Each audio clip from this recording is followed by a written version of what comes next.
Showing up to your first race can be really intimidating. To help boost your confidence going in, I'm going to take you through how I set up my race day transition. Be sure to check out the description below for a free downloadable PDF for a complete list of things you'll need for your race day. Now let's dive in. First, you'll want to lay out your towel. It needs to be folded to where it takes up just enough room for your cycling and running shoes. Next, we want to place the gear out in reverse order, starting with your running shoes. I like to place them on the far edge, as they'll be the last thing you'll be putting on. To make the process quicker, use bungee shoelaces, but make sure you try them out and practice them first. You can either put the race bib under or over your shoes. I prefer under so that I can grab it and put it on while I'm running. If you plan to run with nutrition, it's good to lay out some right here with your shoes so you don't forget them. Now that you have all of your running gear set up, it's time to put together your cycling setup. First, you'll want to have your cycling shoes. Make sure that they're open and easy to slip on your feet. Next, place your sunglasses either between your shoes or on your helmet, depending on your preference. Finally, I like to race in socks, especially if it is a longer distance. I put them open and ready in my cycling shoes to make putting them on easier, especially with wet feet. You can lay out extra nutrition here for after the swim if needed. So on Pack and Pickup, they're going to give you stickers.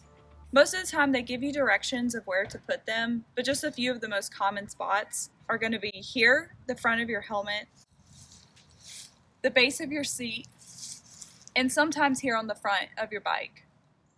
Once you have your sticker on and you're ready to set up, you're going to want to place your helmet upside down on your handlebars up so that when you come to the transition, it's an easy grab, put on, and buckle. Can't buckle right now.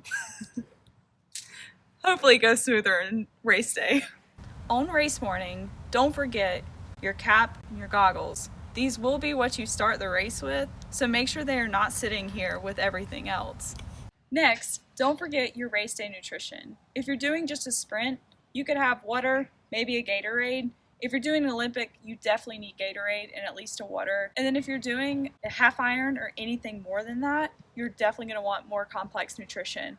I typically go with Martin or a maltodextrin kind of blend, but you're going to want to practice this before going.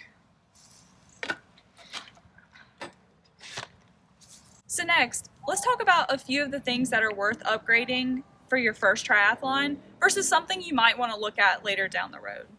So one of the first upgrades you definitely should get for your first triathlon is going to be one of these race bib belts. They make transitions so much easier. Otherwise, you're going to have to pin this onto your jersey, which I'm not really sure when you would have time to do it. So otherwise, getting this, you can either unbuckle it and just put it on immediately while you're transitioning, or you can even start with this and put it over your head. This can be done while you're running, and it saves so much time. Next, let's talk about your race shoes. Make sure you're racing in something that you're comfortable with. If you've used carbon plated before or running is your strong suit, I highly recommend using carbon plated shoes on your race. Otherwise, a trainer that you do your distance runs in are perfect. Generally, a good running shoe is worth your investment for triathlon. I think that if you've never tried a carbon plated shoe on before, it's 100% worth trying it. It can really get a lot out of your stride and you can go much faster. Next, let's talk about your bike. Road bike versus triathlon bike. For many of my first races, I started out in a road bike. I think it's a great option for training as well as transitioning into race day. It's a really, really good starter bike. Upgrading to a TT or triathlon bike is worth the investment because you can go much faster. You're an aero. It's just more dynamically ready for a fast race day, but it's much harder to control. I think it's worth riding on a TT bike for many rides before you bring it out on race day, especially in crowded events where it can get a little bit intimidating. Bike control on your TT bike is imperative for race day. Otherwise, a road bike is perfectly fine for your first race day. One upgrade I would recommend on your road bike is getting aero handlebars. These can kind of just help you get into that more aero position, get more comfortable in the aero position, especially if you plan to upgrade to a TT bike eventually. And it'll just make your race much better and smoother. It also can get you in a good position to where the transition to your running legs will be a little bit easier. Otherwise, you're perfectly fine on a road bike. I rode a road bike for several of my first races. You'll be great. So a lot of people have asked if using clipless pedals are worth it for your first triathlon. I would say it's definitely worth getting clipless pedals. It makes your race so much faster and the bike is a much easier process. I think that if you're starting with the sprint distance, you could go either way, but if you were doing anything more Olympic plus, definitely go clipless.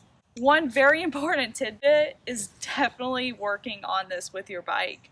I fell twice the first day out when I tried them. It's not an easy thing to get used to, so make sure you're doing rides, many of them, before you go out for your first race to get used to using them. So many people question whether or not they should start with their shoes clipped onto their bike for the first transition. I would say for your first race, it's not worth it. Honestly, I've raced several now and I still haven't upgraded to that. I think that the amount of time it saves putting your shoes on, running with them on there, isn't worth the trouble of it potentially going wrong. Just put them on at your transition. Yeah, it'll take a few seconds, but it's okay, ultimately. So helmets might actually be one of the last upgrades I did. This helmet is great for training, great for races, all around a great helmet. But if you're really looking to save a little bit of watts on your bike, you're going to want to upgrade to an aero helmet. It is definitely key to practicing this before you actually use it on race day because it gets very hot. It's also a very different experience having the sunglasses on your helmet versus putting on separately. Ultimately, if you're just getting started, go with a helmet that's safe and comfortable. Leave the aero helmets when you're ready to step up your game.